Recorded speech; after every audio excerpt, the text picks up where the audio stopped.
Hi guys, आज हम बात करेंगे लेटेस्ट के drama may I help you की। Basically plot of the drama is कि इस ड्रामा में जो फीमेल लीड होती है जिसका नाम बेक डोंग जू है, वो एक फ्यूनरल डायरेक्टर का काम करती है। उसके पास एक स्पेशल एबिलिटी होती है जिससे वो मरे हुए लोगों को देख सकती है और उनसे बातें कर सकती है। उन मरे हुए लोगों की लास्ट विशेस उसे पूरी करनी होती है। अगर वो ऐसा नहीं करती है तो ये उसके लिए बैड लक साबित हो सकता है।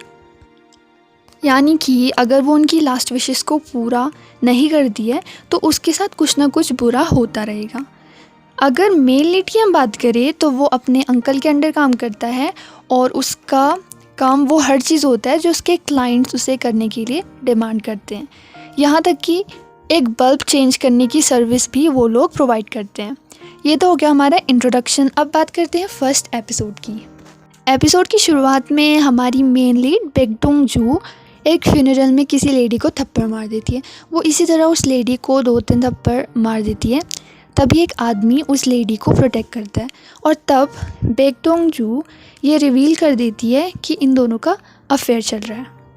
इस आदमी की वाइफ बीमार होती है और ये लेडी जिसके साथ उसका अफेयर चल रहा है वो उसकी हॉस्पिटलाइज्ड वाइफ की फ्रेंड होती है। यानी कि उस लेडी की जो कि हॉस्पिटल में है, उसकी फ्रेंड और उसका हस्बैंड दोनों ही इसके ऊपर चीट कर रहे हैं।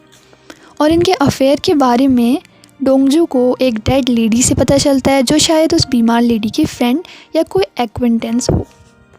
नेक्स्ट सीन में बेक डोंगजू एक फ़ादर से, उसके पापा वाले फ़ादर नहीं, चर्च वाले जो फादर होते हैं उनसे, तो वो उनके सामने अपनी इस जॉब के बारे में शिकायतें करती हैं। वो कहती है कि उसे कोई और टैलेंट मिलना चाहिए था, ना कि मरे हुए इंसानों को देख पाने का टैलेंट।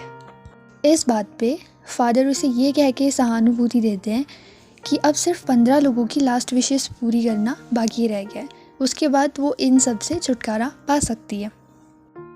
इतना कह करके फादर उसे एक बियर का कैन दे देते हैं और उसको कहते हैं कि डे टाइम जो होता है वो बियर के लिए बेस्ट टाइम होता है।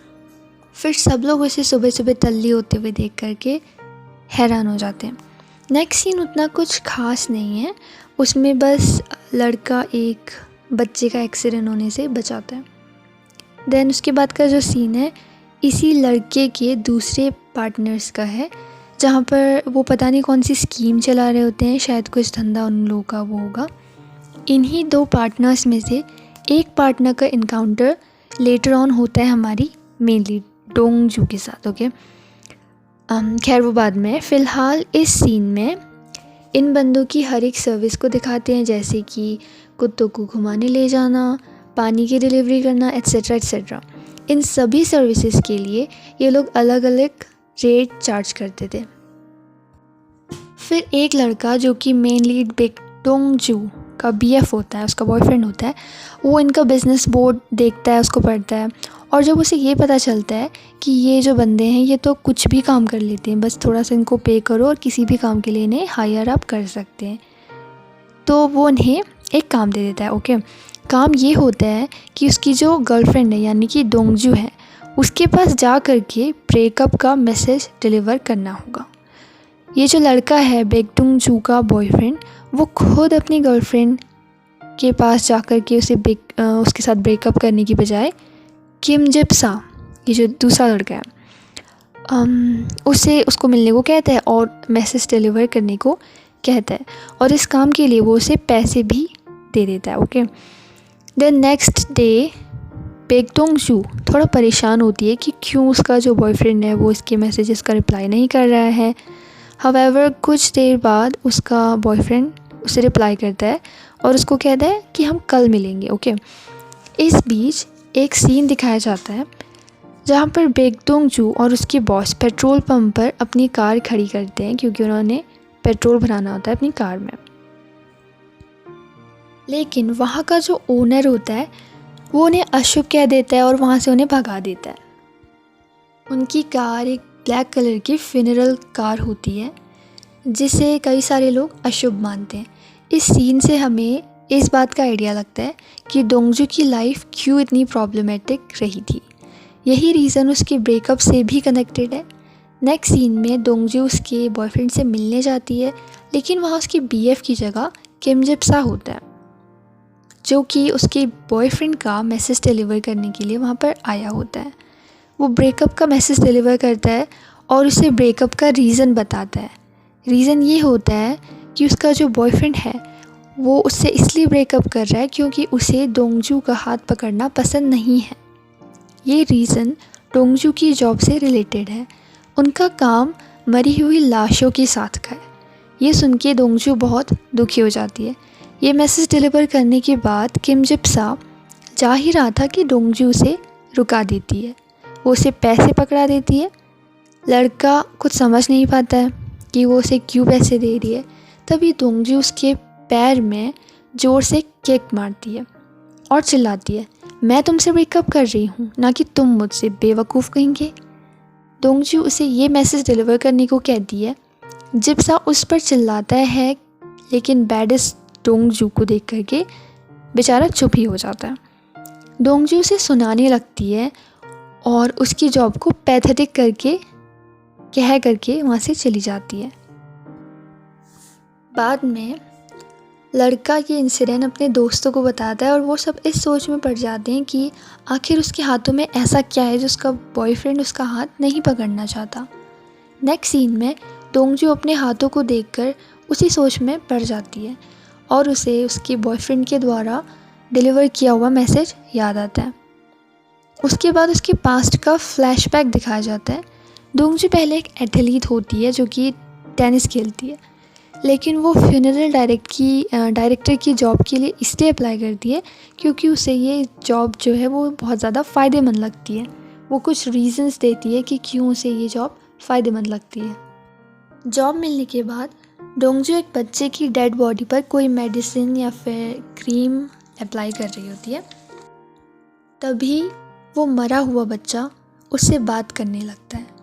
वो बहुत डर जाती है और वहाँ से भाग जाती है। बाद में वो ये बात अपने पापा को बताती है और उसके पापा उसे एक बुद्धिस्ट प्रीस्ट के पास ले जाते हैं।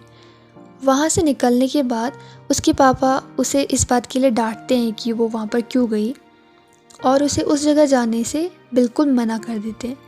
वो कहते हैं कि तुम अभी डरी हुई हो इसलिए तुम्हें ये सब दिख रहा है, कुछ दिनों बाद ठीक हो जाएगा।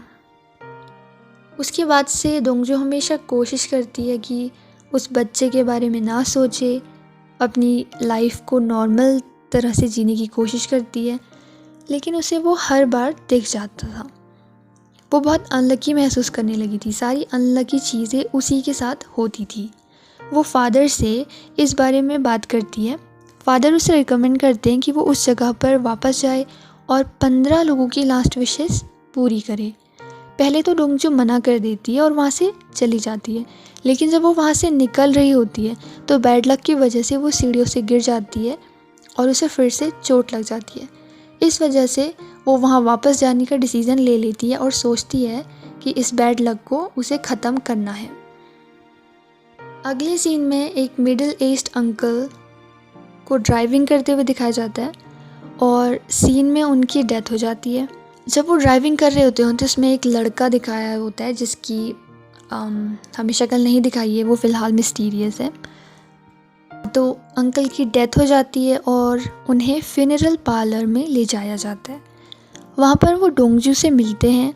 उन्हें यकीन नहीं होता है कि उनकी डेथ हो चुकी है। वो उसे बताते हैं कि उन्होंने ऐसे बहुत सारे काम थे जो उनके बाकी रह गए थे करने।